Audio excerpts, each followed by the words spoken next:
Oi pessoal, hoje nós vamos falar um pouco sobre comunicação social, né, que é o que o DSM-5 vem abordando como uma das características super importantes do autismo.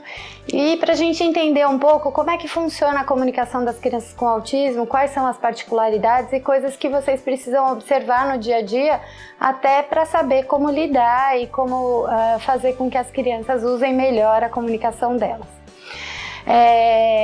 Aqui, né, na nossa equipe, uma das funções de linguagem que nós avaliamos com frequência são as habilidades de pragmática. O que são essas habilidades pragmáticas? Elas são justamente as funções de comunicação da criança. Então, as crianças que já passaram por aqui, né, as famílias sabem que nós temos por volta de 20 funções diferentes, 20 funções pragmáticas diferentes. Então, assim, eu posso usar a comunicação, não estou falando especificamente da fala. Pode ser a comunicação verbal, não verbal, olhar, gestos, enfim. Mas eu posso usar a comunicação de aproximadamente 20 formas diferentes. Então eu posso usar a comunicação para pedir um objeto, para pedir para fazer alguma coisa com o objeto, para fazer um protesto, quer dizer que eu não quero alguma coisa, para cumprimentar alguém, para fazer uma narrativa, para fazer uma descrição, enfim, são mais de 20 funções diferentes. Por volta de 1 ano, as crianças usam 15 dessas 20 funções. Então, para vocês verem como essas funções de linguagem, quer dizer, as funções da comunicação, são super precoces. Quer dizer, a criança mal fala, né, com 1 ano e ela já é capaz de usar 15 dessas funções. As crianças do espectro autista têm muito menos funções, né? No início do desenvolvimento, elas têm muito menos funções de linguagem. Por quê? Justamente por causa dessa questão da comunicação social, porque elas não têm ainda habilidade em usar a comunicação para compartilhar, e às vezes nem para o básico, né, para solicitar as coisas que desejam, enfim.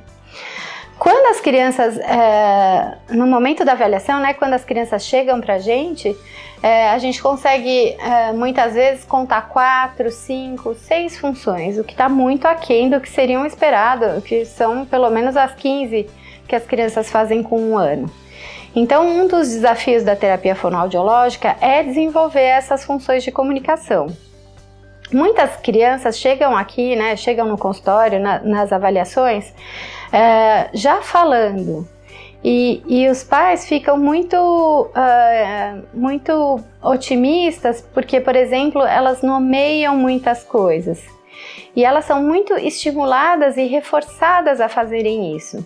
Então, por exemplo, crianças que contam até muito, né, precoce, muito pequenas, que contam até 20, às vezes em outros idiomas, ou que, por exemplo, sabem as cores em inglês, ou que sabem soletrar todo o alfabeto, enfim. São coisas que mostram que a criança é capaz de aprender, claro, a gente sempre acha bom. Porém, esse é um comportamento que faz muito sucesso, né? Saber coisas em inglês, saber as letras, saber os números, transforma uma criança muito pequena em um mini gênio, né? E a gente, né, nós profissionais, sabemos que letras são relacionadas à escrita. Então, a criança do espectro autista tem muito prazer em repetir as letras, porque elas têm uma sequência que é sempre a mesma e que nunca muda. O A sempre é o A, o B é sempre o B e não muda em função da junção dos sons, enfim. É uma sequência sempre igual, bem repetitiva, do jeitinho que as crianças do espectro gostam. Da mesma forma, os números. Os números são sempre os mesmos, na mesma sequência. Isso, inclusive, essa repetição causa um prazer, né? Eles gostam de coisas repetitivas, rígidas, enfim. E toda vez que eles fazem isso, eles são super estimulados e reforçados a repetir, porque fica parecendo que a criança é um mini gênio. Quando as crianças chegam com esse comportamento no consultório, eu oriento sempre a família a não fazer reforço positivo nesse sentido. Por quê? As letras estão ligadas à escritas, né? A escrita, a alfabetização. Se a letra não está sendo usada para alfabetização, quer dizer, se a criança repete letras, mas não sabe para que elas servem, esse é um comportamento disfuncional. Quer dizer, ele não tem função nenhuma. Da mesma forma, os números. Os números representam quantidade. Se a criança sabe os números, mas não é capaz de estabelecer quantidade com esses números, quer dizer, elas não usam os números para contar, elas só usam para repetir, nós também indicamos que as crianças não sejam estimuladas a repetirem esses padrões, nem em português, nem em inglês e nem em nenhuma língua. Justamente porque, da mesma forma que as letras, é um comportamento disfuncional, quer dizer, que não serve para nada, que é mera repetição. Tudo que é repetitivo e faz uma descarga de prazer, quer dizer, a criança tem prazer em fazer, às vezes as crianças contam, por exemplo, e fazem um flapping em seguida. Por quê? Porque ficaram muito excitadas com aquela repetição que é monótona, que é sempre igual, sempre previsível, muito rígida, enfim. Causam prazer, eles até às vezes sinalizam com o flapping o quanto que eles gostaram de fazer aquilo. Tudo que é desse jeito nós chamamos de estereotipias. Então, qual a diferença entre estereotipia, ecolalia e fala funcional? Estereotipia é justamente isso, coisas que são repetitivas e que fazem uma descarga de prazer na criança, que a criança demonstre prazer em repetir. Então, outro comportamento que a gente observa muito aqui no consultório. As crianças chegam, às vezes, e pedem para as mães repetirem os nomes das coisas. Então, por exemplo, elas olham para o quadro, às vezes as crianças até olham para o quadro, falam quadro e ficam esperando a mãe repetir. Quando a mãe repete, ela é como se tivesse um alívio. Que é justamente essa onda de prazer, né? Porque foi dito exatamente o que ela esperava que se dissesse, né? Rígido, um padrão inflexível, então isso é uma estereotipia. Esse é o comportamento verbal mais comum das crianças que chegam para avaliação e que ainda não foram orientadas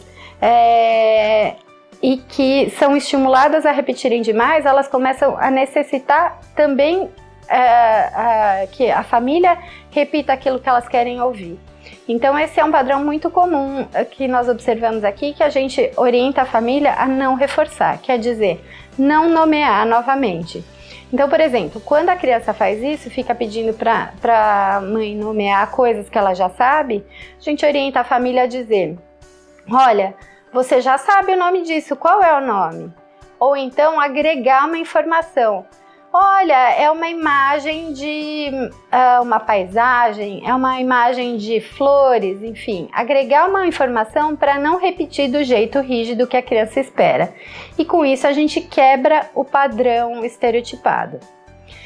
Mas então, qual é a diferença entre estereotipia vocal, né, verbal, e ecolalia? A ecolalia pode ser uma expressão, uma palavra, algo que a criança aprende, que pode ser... Ela pode repetir imediatamente após ter ouvido, ou então ela pode usar isso em outro momento apropriado para o contexto ou não. Por exemplo, crianças que decoram falas de filme, e aí no momento que elas estão ociosas, sem demanda, enfim, elas colocam aquela fala de filme num contexto errado. Ou às vezes tem umas crianças que aprendem algumas expressões ou algumas palavrinhas e até conseguem encaixar no contexto certo. Só que você sabe que não necessariamente ela sabe o significado daquelas palavras. Então, por exemplo, tem um paciente meu que chega aqui no consultório e ele olha para mim e fala: você quer brincar? Na verdade, o que ele está me dizendo é exatamente o que eu digo para ele quando ele chega: você quer brincar? E ele está me mostrando com esta frase que ele aprendeu em outro momento que ele quer brincar, só que ele está usando inapropriadamente, porque ele deveria ter dito: eu quero brincar, você quer brincar comigo? Então, a ecolalia, ela pode ser tanto funcional, né, como desse paciente, por exemplo, que eu entendi o que ele queria me dizer, ele estava querendo me dizer que ele queria brincar. Só que não deu certo em função de que ele usou o pronome pessoal errado, enfim. E às vezes a ecolalia pode ser não funcional, quer dizer, ela fica totalmente descontextualizada em função do que está acontecendo e do que a criança está dizendo. Por exemplo, quando a criança insere uma fala de um filme numa brincadeira que não tem nada a ver com aquilo. Então, para ficar claro, ecolalia são trechos aprendidos que são colocados no contexto ou num contexto inapropriado. Estereotipia verbal são padrões repetitivos que fazem com que a criança tenha uma descarga de prazer e alívio de ansiedade. E comunicação funcional é muito diferente desses padrões, né? A gente tem, lembra que eu falei no início do vídeo das funções de linguagem que a gente consegue identificar, e fala espontânea que não está ligada a nenhum desses padrões de repetição. Se você gostou desse vídeo, segue o nosso canal e pode nos acompanhar também pelas redes sociais. Obrigada e até o próximo!